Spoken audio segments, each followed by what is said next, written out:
All right, team. This is live action right here. Thursday, January 13th, doing a real estate market and mortgage rate update. And so, what I want you to kind of take away from this is where are we now? Where have we come from? Where are we likely to head next? What's driving all this? You know, the market is still very, very hot. However, as I like to say, the pie is getting smaller, and I'll explain what that means in a second. So, let me get my mug off here. Actually, let me go ahead and do my disclaimer first. VA Home Loan Specialist, NMLS 155010. Call or text me if you want to buy or refi. You can always email me as well. Okay, and let's get my mug off of here. So basically what's going on right now is exactly what I've been predicting. So there's no surprises here. We still have a very strong seller's market at an 89 here on the Altos research site. And this is the most comprehensive research site that I've seen for real estate where you can really drill it down. In fact, you could drill it down further than San Diego. You could put like Encinitas. We can look at detached homes. We can look at condos. We're going to look at detached. It's always good to look at the same market, whatever market you're looking at. And, we'll get some basic stuff here. Hey, the market action index was at 89. It was that way last week as well. So that hasn't moved much, but inventory has decreased. And inventory is really the story right now. There is really very few homes for sale. We are really feeling the effects of the crash of 13 years ago, 14 years ago, where home builders just kind of stopped building, had to. A lot of them went out of business. And since then, it's become more and more difficult logistically and legally to build homes. So we've got a nationwide housing shortage, literally 12 million more households today than we had in the crash, and millions of less homes for sale. I mean, it's really wild, but that's the story. That's what's driving everything right now. You'll see here, median list price has spiked up recently. In the beginning of the year, that's normal. New listings, pretty much the same thing. The real story is price per square foot, and I'm going to go to the big graph on that one.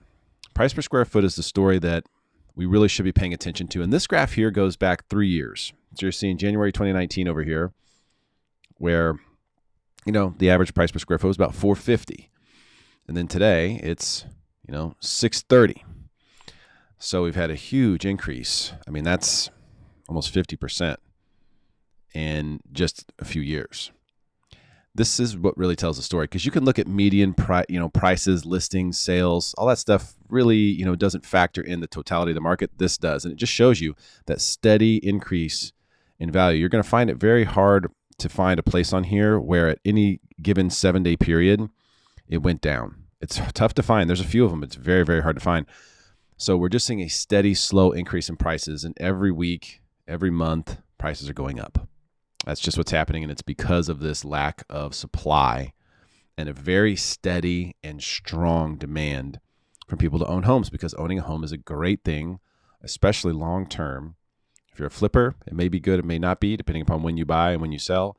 But if you're buying a home to live in, to have for the long haul, it is without a doubt the best investment out there.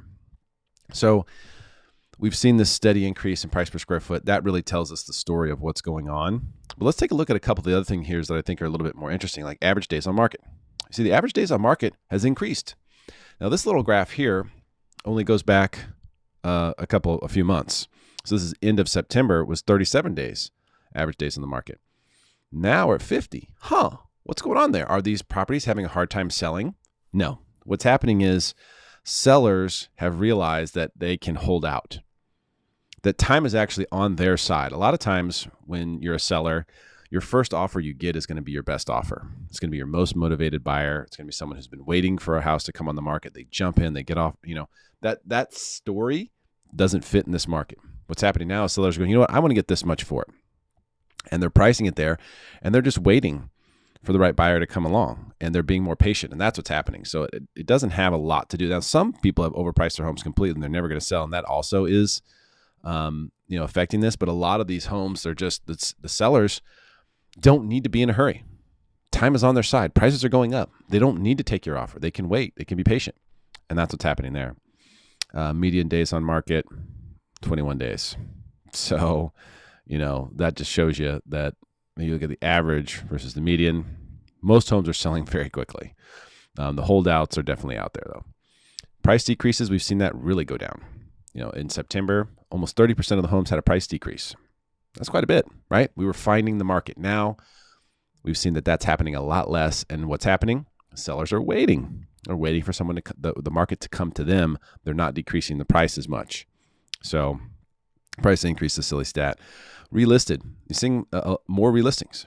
Now that's happening because that could just be, holidays. I mean, the first week of the year, this is kind of time of year where that happens a little bit more. But even if we just go back to before that, we're still in the, the teens. So you're seeing a lot of relists out there. That could just be that people weren't getting the traction that they wanted. They weren't getting the offers that they wanted. And they said, you know what, let's go ahead and make a few changes. Let's update something. Let's paint. Let's do this. Let's do that. I know of several sellers who've done that recently that I know of who are also buying with me, and it worked out really well for them. So kudos to them for taking that step. Inventory. Look at this. Back in September, 530 homes in San Diego City. 208 now. Just a nosedive in inventory. And that really is the story. And so if we go back over here and you look at this 3-year map for inventory in San Diego, you can see, if we go back here 3 years ago, 7-day average, 1,000, 90-day average, 1,200. Look at today. 7-day average, 208. 208 versus back here, the 7-day average was 1,000. Easy math on that. We have 80% less homes on the market today than we did 3 years ago. 80% less. That is extremely significant, and this is the story of the real estate market that we're in. Pretty much everything's going to work when inventory levels are like this. Doesn't really matter. People can say, oh, it's inflation, there's this, there's that. There's always lots of factors. But this is by far the story. It's inventory. So interest rates can go up. We're going to look at interest rates here in a second. And they will, and they have, and it's not going to make any difference. Median rent has been somewhat flat. This I found interesting. If you go back to September, 3,300 right now, 3,300. Yeah, but some peaks and valleys and different things going on in between. But if you look at just overall, flat last few months for median rent. I find that interesting. I expect rents to increase quite a bit this year, so we'll see if I'm right. And then the market action index is just, kind of recovering from a little bit of a slow period in the summer, which is very normal, a slower period when everyone's on vacation, kids are out of school. A lot of activity sort of slows down, which is interesting because in a lot of markets, it's the summer that is the hottest real estate activity. In San Diego, it doesn't quite work that way. Now we're into the heavy season where we're going to really start to see a lot of stuff taking place. We get into the spring. Typically, April and May are the 2 best months to actually close on selling your home because you get the highest price per square foot in those months. So we're not quite there yet. So for buyers, this is a little bit better time. For sellers, it'll be a little bit better later. But you're seeing that this a slow, steady increase here as they've got a tremendous amount of demand. And this is just a very strong seller's market. Let's see here. What's going on, James? Oh, yeah. This is true.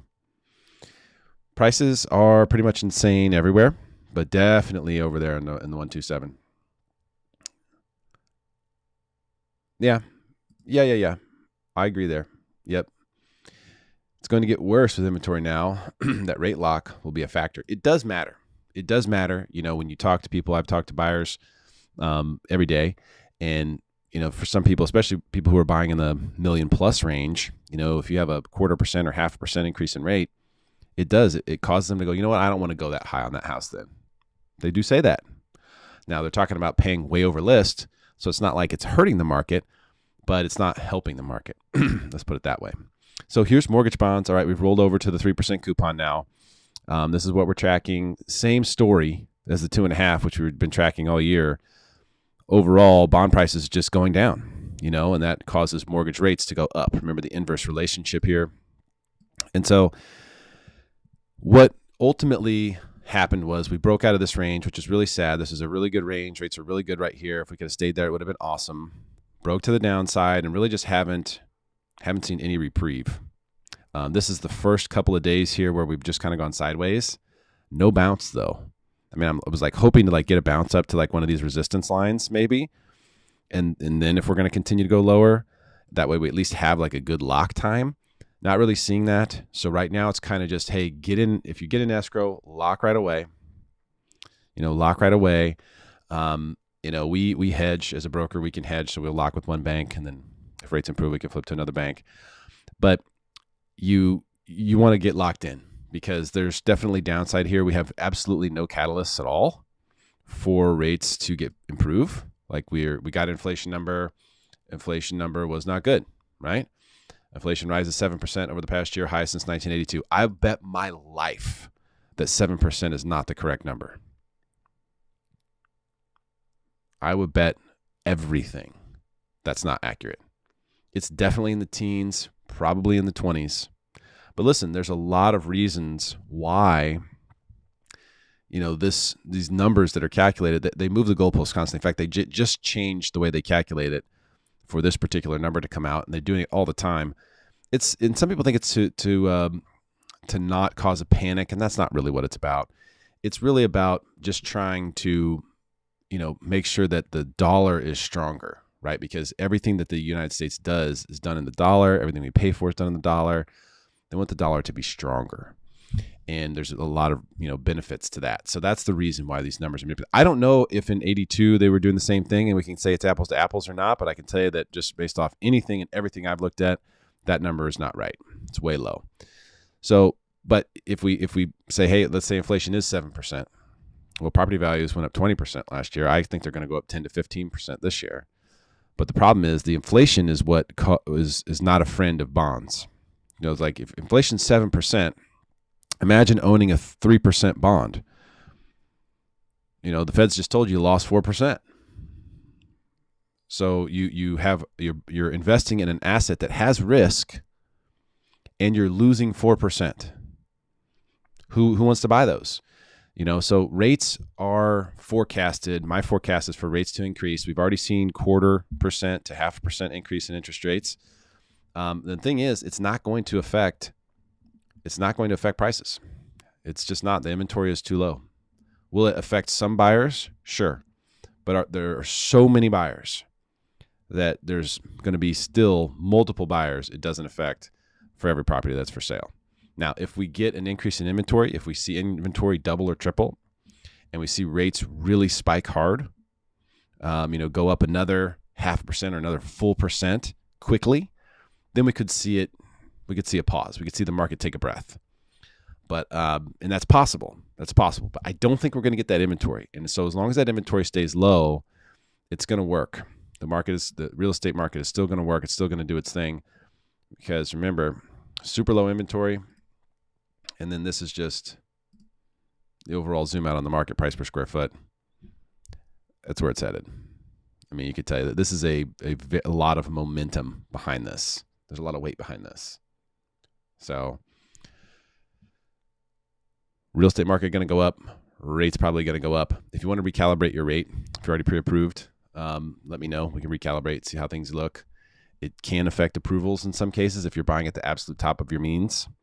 But ultimately, this chart doesn't look great. And I don't have a lot of catalysts for bonds to go up. So I'm waiting for those. I'm waiting for some good news on that. But at least right now, the last couple of days, we can say the bleeding stopped. This was a really tough period right here to go through this rug pull. After we thought the inflation was priced in, and we realized it wasn't. And, the Fed being aggressively hawkish is not helping either. So, we just have to know that this is the market. This is the way it is. I've been telling you for years that one day, I don't know when it'll be. I don't know if it'll be 2 years from now or 20 years from now or 50 years from now. But at some point, not everyone's going to be able to own real estate. We just simply, we have too many things pointing in the direction of it being more and more difficult to buy homes. And if rates go up, that just add that to the list. Just add that to the list. And you're not going to see prices go down until this changes. Prices won't go down unless we have more inventory. And where is that going to come from? If somebody has an idea, let me know. There's no wave of foreclosures. That's never going to happen. And everyone who's watching those YouTube videos where they're talking about these wave of foreclosures and all these people in forbearance, it's never going to happen ever again. The banks fixed that already. They lost a ton of money during the crash because of that, and they fixed it. That's what forbearance is. Forbearance is a way to say, you know what, let's renegotiate your mortgage, loan modifications. Let's renegotiate your mortgage. Let's put it on the back end so we can make more interest and you can get away with it. They're never going to foreclose like that. They're never going to devalue their own assets ever again. It's never going to happen. So waves of foreclosures are not going to be the case. So give me another answer. Tell me how else we're going to get a bunch of inventory. It's not going to come from the builders. They can't build affordable homes. It's not even possible, at least to make a profit. You're never going to see ever again in the United States of America, you're never going to see builders building 3-bed, 2-bath, 1,000 square foot, entry level, 2-car garage homes that are below median price. It's never going to happen. Those days are over. So we're just in a situation where the whole market is squeezed. And that's just kind of a reality that we have to live with. This is what it is. Let's see. What's going on, Robert? Yeah. Oh, yeah. Rents are coming. That's for sure. Rents, it's kind of the same thing with selling right now. You can kind of just name your price and get it. But a lot of landlords don't know that yet.